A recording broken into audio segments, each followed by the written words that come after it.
Loving greetings to each one of you who are present here in person to participate in the celebration of World Meditation Day, and to all those who have joined us remotely online. It is said that everyone would meditate if only one knows how to meditate. Everyone would meditate if only one knows how to meditate. Why? Because of the manifold benefits that meditation offers. Scientific meditation aids us in overcoming physical disease, mental inharmonies, and more importantly, spiritual ignorance. Meaning that we get all-round benefit for the body, mind, and soul by proper practice of meditation. Recognizing the importance of meditation for the overall well-being of humanity, United Nations declared December 21st as World Meditation Day, acknowledging gratefully the noble gesture of United Nations. We are celebrating this World Meditation Day today here. Yoga Satsanga Society teaches meditation procedures, particularly Kriya Yoga meditation, which have come from time immemorial, from ancient rishis. These meditation techniques are scientific, based on the well-tested pranayama principles with proven results. Paramahansa Yogananda Giri wrote in his book Autobiography of a Yogi, which I would like to share with you on this topic.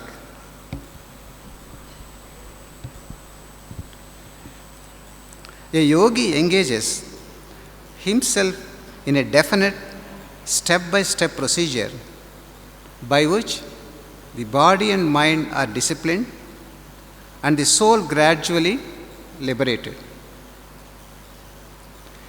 Taking nothing for granted on emotional grounds or by faith, a yogi practices a thoroughly tested series of exercises that were first mapped out by the ancient rishis. In every age of India, yoga has produced men who became truly free, free from threefold suffering. And meditation can do that, and all of us can be benefited by scientific practice of meditation, free from threefold suffering. I have one question. What is the goal of life? What is the purpose of life? To be free from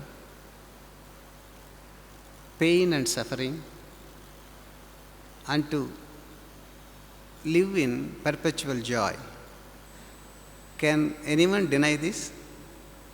Whatever we do is in pursuit of happiness. In the hope of happiness, we do something. So, joy is the goal of life. But in a world of duality, where we see so much pain and suffering all around us and in us, is this possible? To get perpetual joy, is this possible? That question may arise. The answer to this question is given by Taittiriya Upanishad, which says, "From joy we have come, for joy we live, and in that sacred joy, one day we shall melt again." Again, this statement may sound unrealistic. Is it possible that I have come from joy and I can live in joy always? We may not fully grasp the import of this statement, but an Upanishad cannot go wrong. If only we practice the principles well mapped out by ancient rishis and saints, one day we will vouch for the veracity of the statement. Yes, it must be true from personal experience, if only we practice the principles well laid out by ancient rishis. In Bhagavad Gita, Bhagavan Sri Krishna says, "Svalpam apyasya dharmasya trayate mahato bhayat," meaning, referring to yoga meditation, even a little practice of this yoga meditation saves you from dire fears. Trayate mahato bhayat, saves you from dire fears.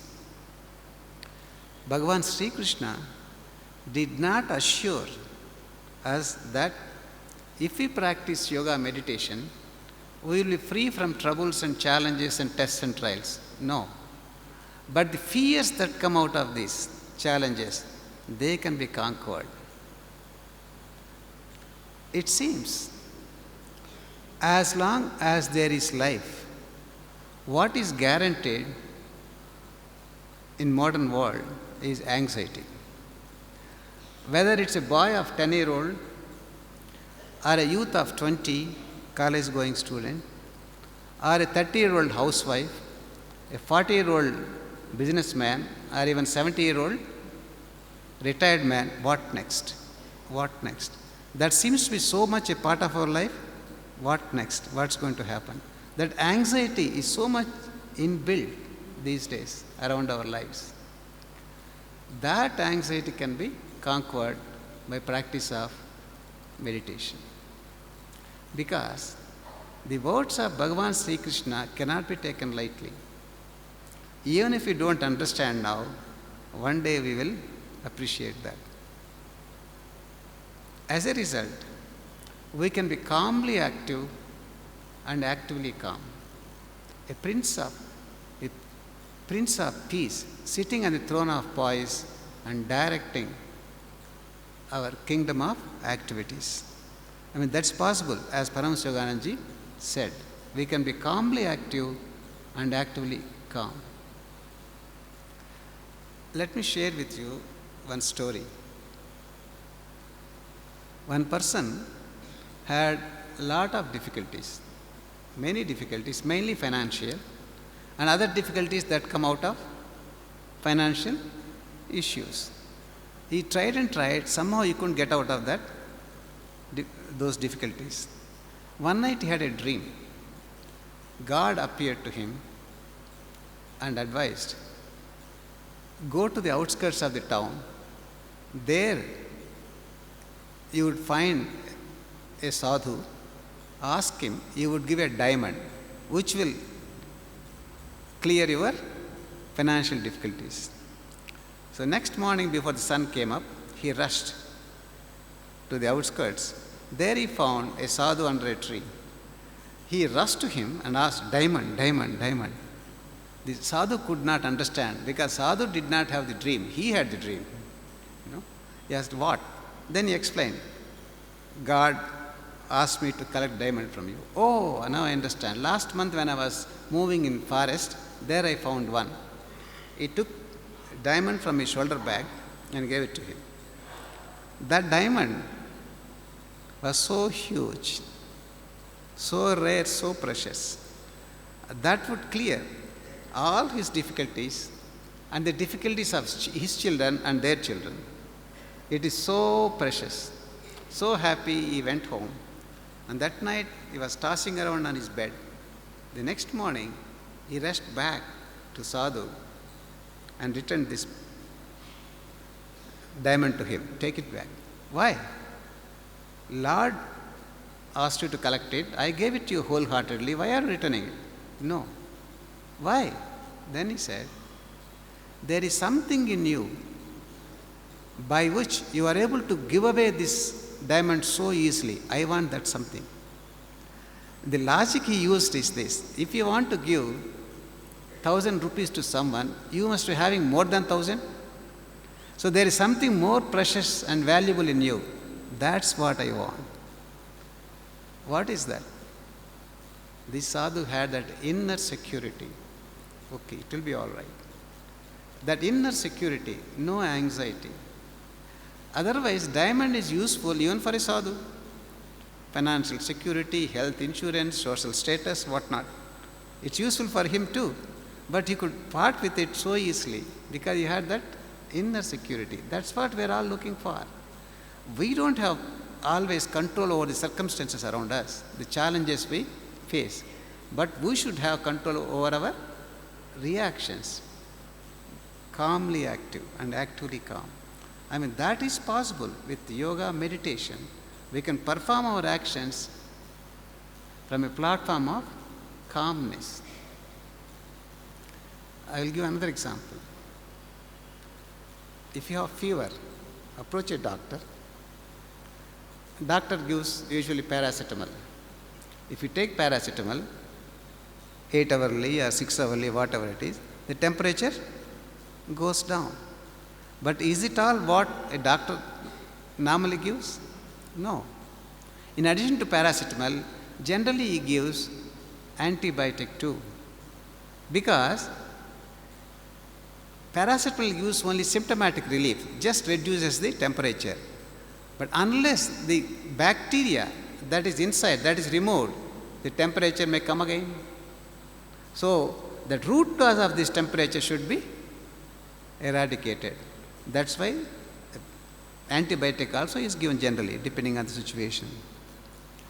Here I have financial problem, professional problem, family problem, or health challenge, or social issues. These are all perceptible. They are all challenges I am facing. They are all difficulties I am going through. If I remove the financial problem, it may come back again later. Or this is okay, but the family issue is not resolved, or professional challenges are there. If I just remove only financial problem, it's like symptomatic relief. Temporarily something is gone. I should find out the root cause of these problems and should we remove it. Don't you agree with that? I have to remove the bacteria to have good healing, not just temperature, removal of temperature. Similarly, the root cause of all these external problems has to be removed. What is the root cause which is giving rise to all these external problems? That is ignorance. Ignorance of the divinity within us. We are all potentially divine. We are all different expressions of the same divinity. Aham Brahmasmi. That spark of divinity is there in each one of us without an exception. But we completely forgot about it. We are ignorant of our divinity and living like mere mortals. And hence, problems associated with mortals. All these issues, we are bogged down. We have to realize that divinity within us. See, I have this body. I have to take care of this body by right diet, right exercise. Like that, I have to take care of this body. When I take care of this body in turn gives me health, mobility. And I also have a mind. I have to cultivate my mind by positive thinking, intellectual pursuits. That's my responsibility, to cultivate my mind. When I do that, in turn, mind gives me intelligence, ability to get along with others. Many people stop here. They take care of their minds, they take care of their bodies. But man is of threefold nature. I have a body, I have a mind, I also have a soul. So I have a responsibility to nourish my soul too. The nourishment for the soul is meditation and deep contemplation. Meditation is the right food to nourish the soul. When I do that, soul in turn gives me intuition, creativity, unconditional joy, perfect love. Intuition doesn't come from mind or from the body. Intuition comes from the soul. Creativity comes from the soul. So I have to nourish the soul to be benefited by intuition. So meditation helps that to develop intuition, creativity, unconditional joy, perfect love. I would like to address one question. What is God? God is a term we have been hearing from childhood, a concept we are asked to believe. But did we ever stop and contemplate what is this term God? There are many descriptions of God. Many books have been written and lectures spoken. They are all okay, they are all right in their own right. But for me, the definition of God which is closest to my heart is this. God is Satchidanand. That's what I like most. God is Satchidanand. But we must understand what is Satchidanand. Satchidanand is a word again we have been hearing from childhood. We name our children Satchidanand. But what does it mean? Let me explain this way. God, now I have no concept of God. Whether God is he or she or it. Whatever. If there is an entity like God, can that entity be sorrowful? Even if you don't know much about it, we are not making any mistake by assuming that God is joy. If there is an entity like God, why would he, why would she, why would it be sorrowful? God is joy. God is Anand. But to say God is joy, Anand, is gross understatement. Because joy is not something unknown to us. I am joyful when I take a mango. Second mango gives me further joy. Third doesn't give me the same joy. Fourth, I don't want to take. Because the theory of diminishing returns. The theory of marginal utility. The principles of economics. And this is applicable not only to mangoes, to every item, every experience in this creation is subject to this. Imagine there is an experience which we liked once, twice, thrice, 100 times, but later slowly that experience, that interest in that experience diminishes. This is everything in this creation except God and God contact. God is not simple joy, He is ever new joy. Nitya Naveen Anand. Nitya Naveen Anand. Ever new joy. That God contact in meditation is ever new. The simplest example I can give is the joy we get out of sleep. Do we ever get bored of the joy we get from sleep? Last 7 days I slept, but I don't mind sleeping again because it's ever new. How refreshed I feel, that's ever new. Every day it is new. The joy comes out of sleep. This is much deeper. The joy that comes out of God contact in meditation. Joy. Okay, God may be ever new joy, but what good it is if He is not aware of His joy. God is always conscious of His joy. He is aware, ever conscious of His ever new joy. Consciousness means Chit. God is Chidanand. Ever conscious, ever new bliss. God may be ever new joy and may be ever conscious, but what good it is if it exists only for a little while and gone. For me as a human being, I can relate to events between my birth and death. But God is, God was, and God will be. God is ever existing. What is that which is ever existing? Truth. Sat. God is Sat Chit Anand. Ever existing, ever conscious, ever new joy. But I don't stop here when I talk about God. The definition I would like to give is this: God is Satchidanand and Aham Brahmasmi. Aham Brahmasmi is not my statement, nor my Guru's statement. All religions declare it, all saints proclaimed it. Aham Brahmasmi means what? Aham means I, Brahman means God. I am God potentially, meaning I am potentially ever existing, ever conscious, ever new joy. That's what I am. Now can you relate to Taittiriya Upanishad?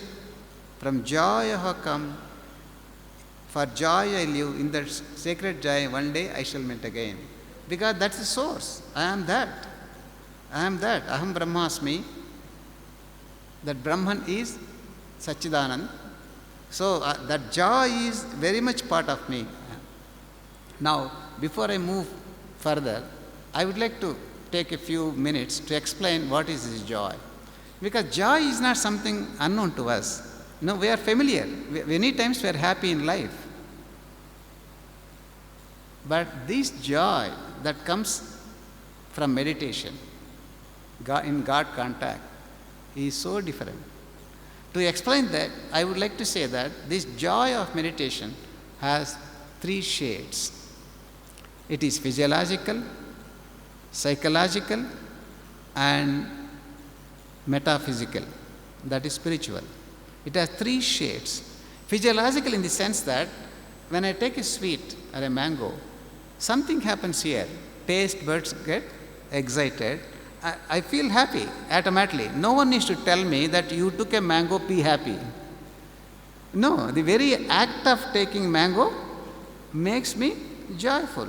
Similarly, the very act of meditation, physiologically something happens. Body feels light.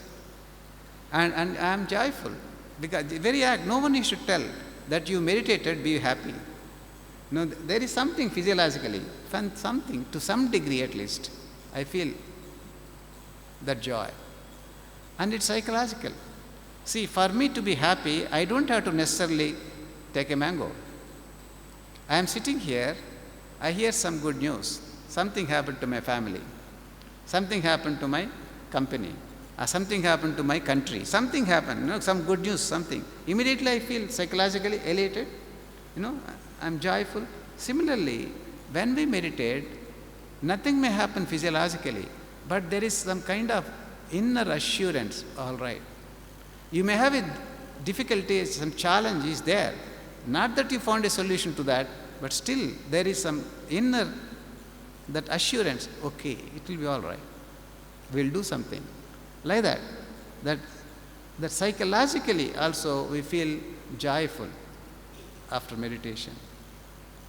And spiritual, metaphysical shade of this joy. This is most important for me. Paramahansa Yogananda Ji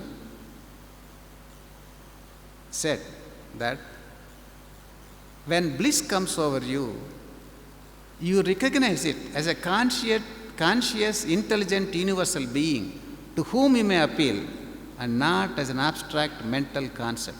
Mark his words. He said, when the joy in meditation comes over you, the joy comes over you, you recognize the joy as a conscious, intelligent, universal being to whom you may appeal. Meaning, that is not simple joy that I get from sleep or from eating something, meeting some person. That joy is different. This joy comes with a sense of some higher presence, some higher, some divinity, some supreme. It doesn't mean that I'm going to see a person there with 4 heads and 8 hands sitting on the... and a throne in clouds, etc. No, if someone sees it, it's okay.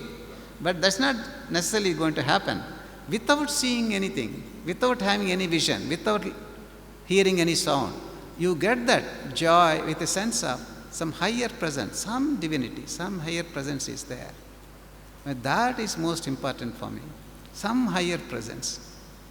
That is the joy of meditation. Not simple joy we get out of sleep and food and meetings and this and that. This is something deeper, something deeper. Okay. We always do things only in expectation of something, expecting something we do, targets. And meditation, how does it help us? Ability to face life's challenges. The joy, unconditional joy. For instance, take the example of Saint Mirabai. She has lived in the joy, irrespective of her challenges. Probably she faced more challenges and more difficulties than what you and I ever face. But still, she had that composure. She had, because she was in touch with the divinity. She was having the joy of God contact, in her own way of contacting God. Why saints?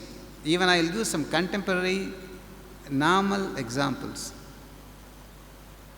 When I was doing research at IIT Kharagpur, one of our batchmates, PhD scholar, he finished his PhD, he submitted, external reports have come, then the last one was Viva Voce, the oral exam. Once that is done, he is awarded. It's the last phase. It was set, date was set, external examiner was Professor B. Nag. Professor B. Nag was the former director of IIT Bombay. He came to Kharagpur as an examiner. It was a small seminar hall, about 40 students are there. And he came a little late, external examiner. So we were all standing and chit-chatting, we were just waiting each one of us. And when Professor Nag came, stepped in, he asked our head of the department, Professor Saraf, where is the candidate? He wanted to greet candidate before starting the examination.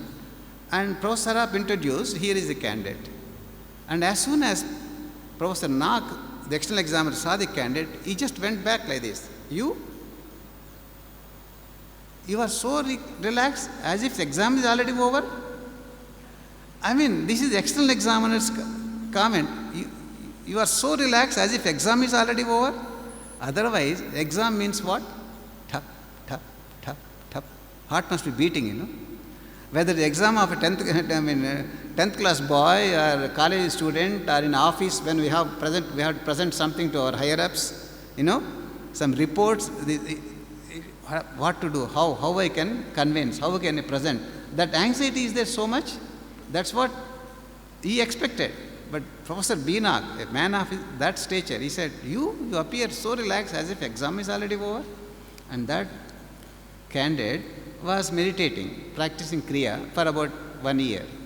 He said, what is there to be anxious? I prepared. It's not that I didn't. I prepared thoroughly. I come here. Calmly active and actively calm. That's what has happened. Don't you want to be in that position? Calmly active and actively calm. Not neglecting our duties. Responsibilities we do. Now, another example. Young IAS officer in Patna. He was meditating regularly. Others also know. And some of his IAS officers, friends, colleagues asked, we don't understand. How do you work by spending so much time in meditation, morning, evening? We don't understand how you do work by spending so much time in meditation. That young man answered, I don't understand. How do you work without spending so much time in meditation? Because meditation is the one which is giving me the strength. It is giving me the capacity to face challenges. That's meditation. Another real life example is when I was working here in HAL, Hyderabad. Those days we used to have Monday completely off and Sunday half a day off, 1.5 days, 5.5 days working days. And Tuesday when the week starts, we were all there in a design bureau. Almost all friends, they would say, oh, again Tuesday, again Tuesday. Because 5 days off or 5.5 days of work. But one would say that now Tuesday again. Very enthusiastic. Because many people spend their weekends in outings and picnics and parties and going here, late nights, movies, this, etc. But when they come back for Tuesday morning after the weekend, they are so tired, physically tired with all those activities, and now again 500 days of daily grind. Whereas this man on weekends used to spend little more time in meditation, family time, and he would be so refreshed. He is ready for the challenges, battle of his work. That's what we want. Work, we should be enthusiastic at work. That's what meditation can give. Meditation, work. We enthusiastically work. And with focus. Regarding focus, another example. This happened, this is some olden times. One Mahant means head of an ashram, he passed away. Then some rituals were happening in that connection. Visitors were there. One visitor asked, what was it to which your master gave maximum importance when he was alive? What was it to which your master gave maximum importance when he was alive? One disciple answered, my master gave maximum importance to whatever he was doing at that point. If he is talking to one person, that person is most important thing in the world. Nothing else matters. Full concentration on him. If he is reading a book, that's all. That is most important. Nothing else matters. Focused. If he is taking food, annam parabrahma swarupam. That is if he focuses to get maximum benefit out of the food, whatever he is eating. Focus, focus, focus. That's what meditation can give. That concentration improves. That's why we ask our children, meditate. You will have better concentration in your exams, in your studies, at our work, in every activity. We can focus better. Meditation gives that help also. Meditation.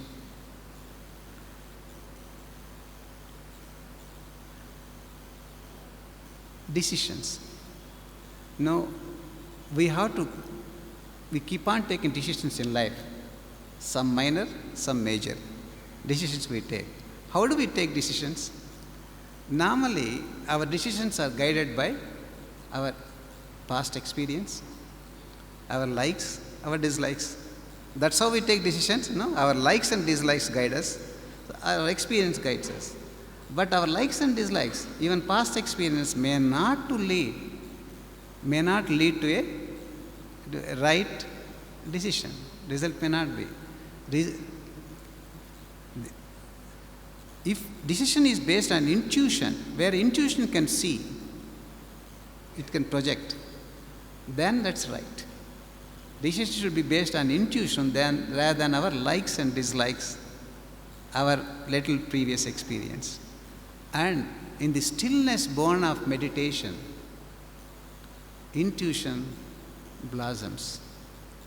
Stillness, which is result of meditation, that's a fertile field where meditation and where intuition manifests.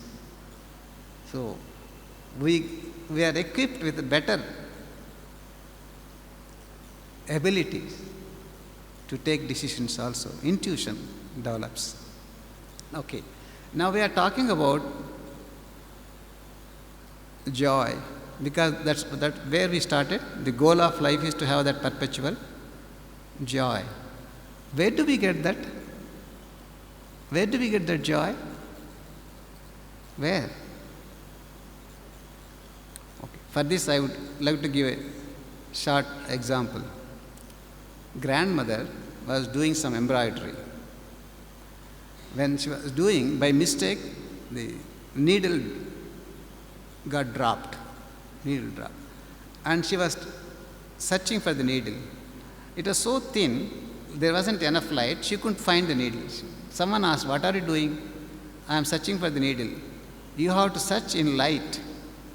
Then promptly, grandmother went outside the house, started searching for the needle under a street light. Then someone else asked, "What are you doing?" "I am searching for the needle." "Where did you lose it?"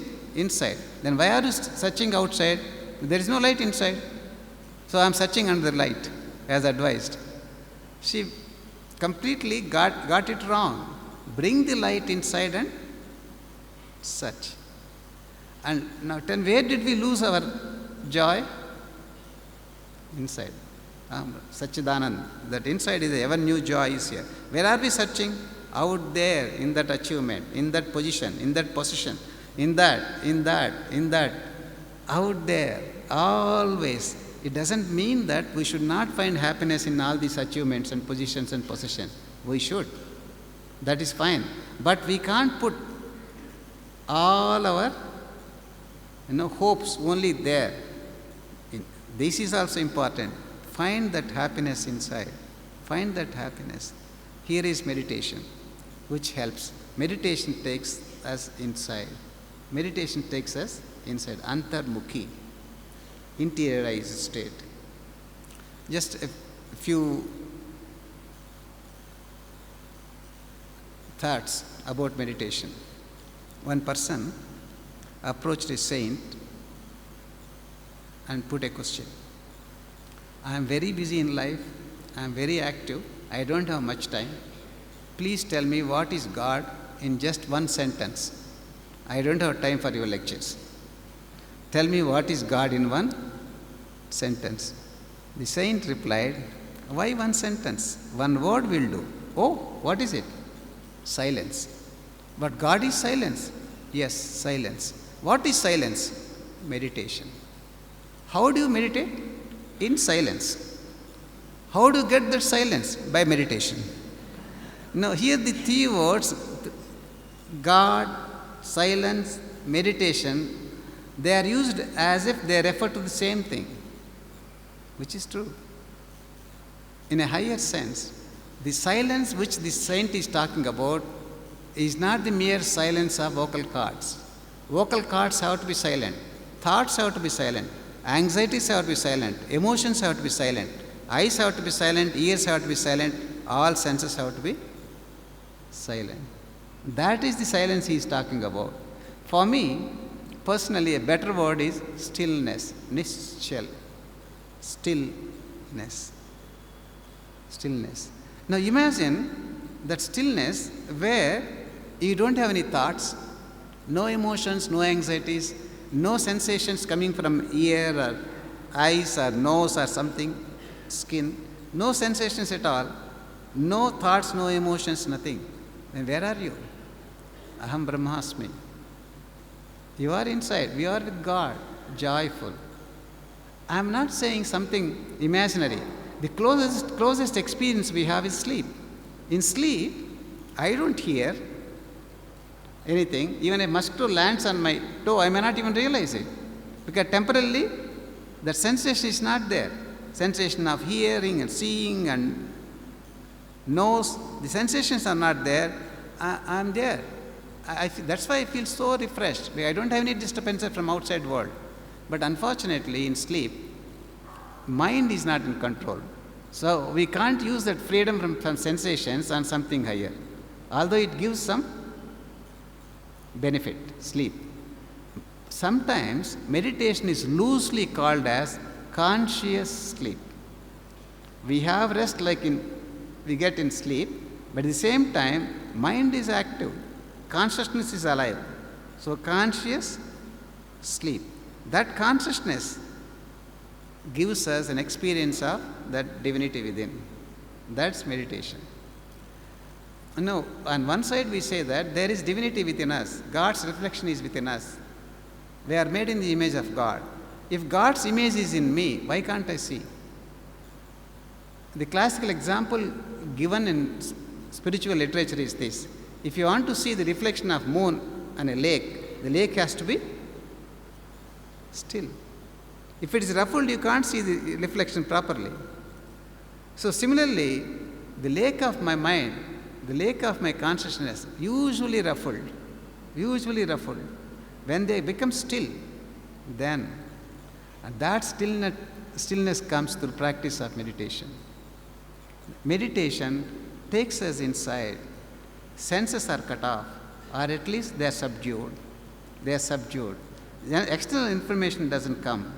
When I am not in touch with external world, I go inside, interiorization, antarmukhi. That is the fifth stage of Patanjali Ashtanga Marga. Yam, Niyam, Asan, Pranayam, Pratyahar. The result of pranayam is that pratyahar, meaning interiorization, antarmukhi. We see inside. What is inside? That is God's presence. That is the joy. That is possible.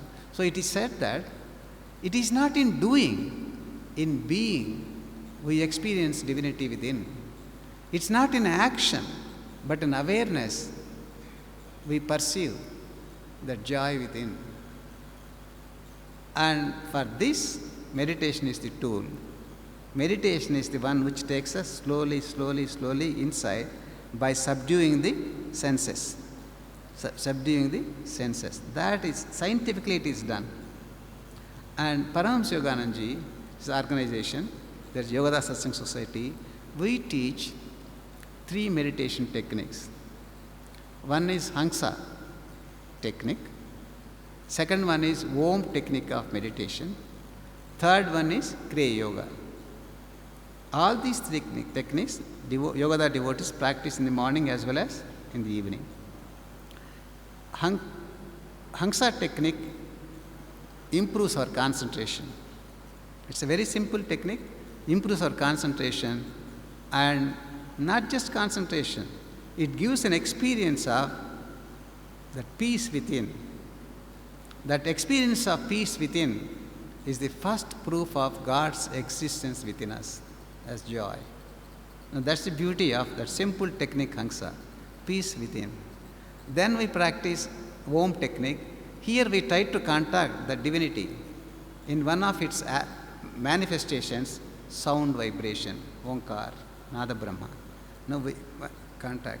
Then we practice Kriya. Kriya is probably highest pranayama technique known to mankind. In this technique, we take excess oxygen. The excess oxygen is taken inside. This excess oxygen decarbonizes the system and hence gives rest to the heart. Heart constantly pumps the blood, venous blood, that impure blood into lungs.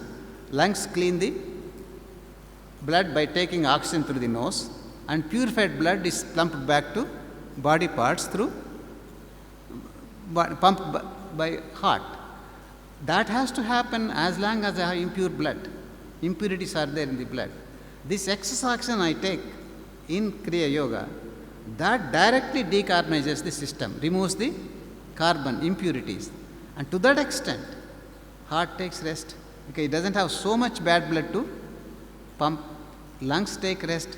Lungs don't have to purify. So that's how heart and lungs, scientifically, they get rest. And blood circulation, because there is not so much of impure blood, blood circulation also slows down. As a result, the life force that goes to ears, eyes, senses, that their life force also goes down and senses become subdued. All that is happening scientifically, because this all depends on the principle of life force. And this is system, Kriya Yoga. These techniques, they work because they are based on science. The principle of life force is same now as it was 2000 years ago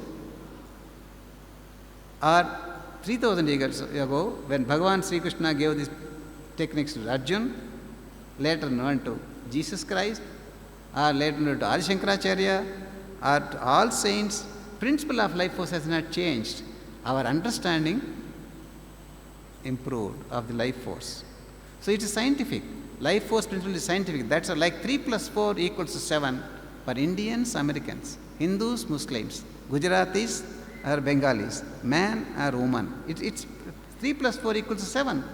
They can't change. The principle of life force is same. It can't change.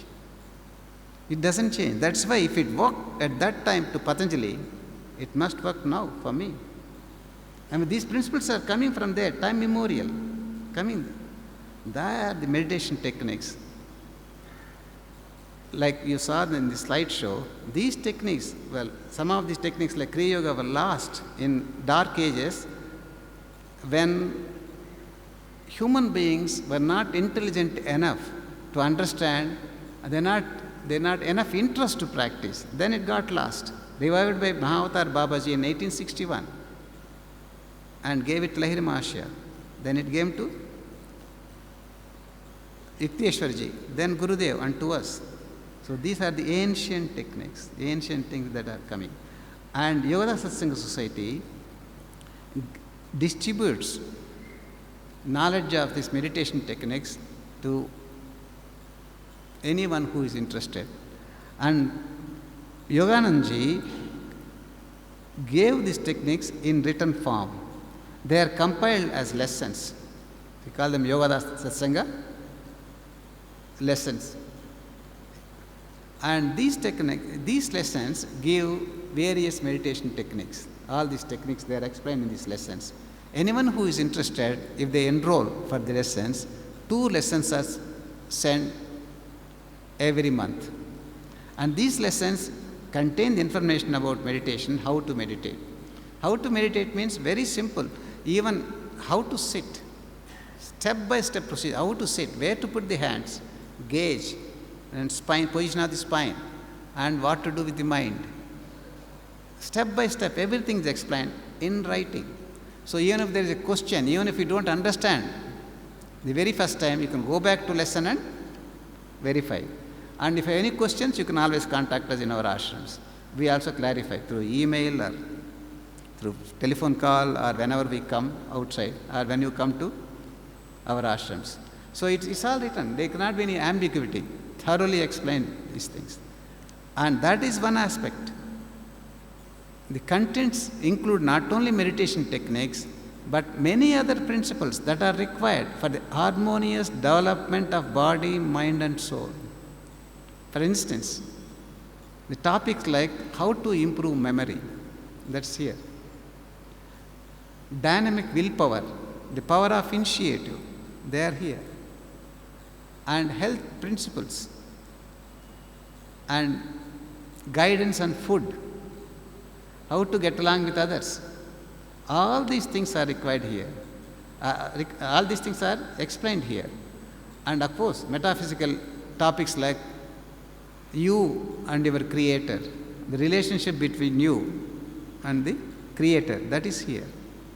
So, how to control emotions. Everything is here that's required for our daily life.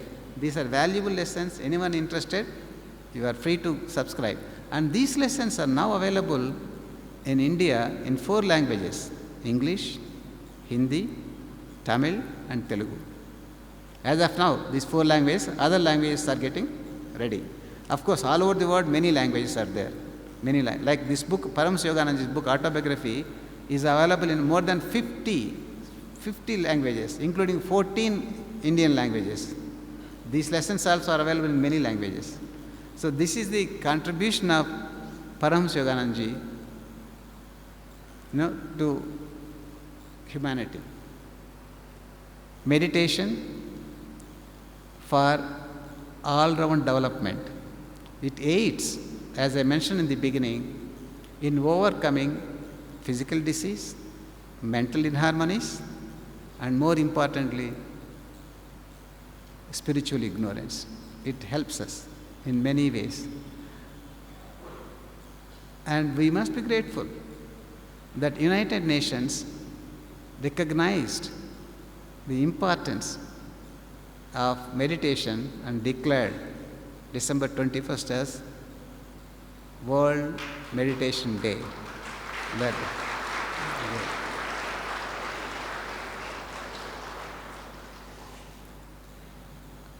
with this, I would like to conclude.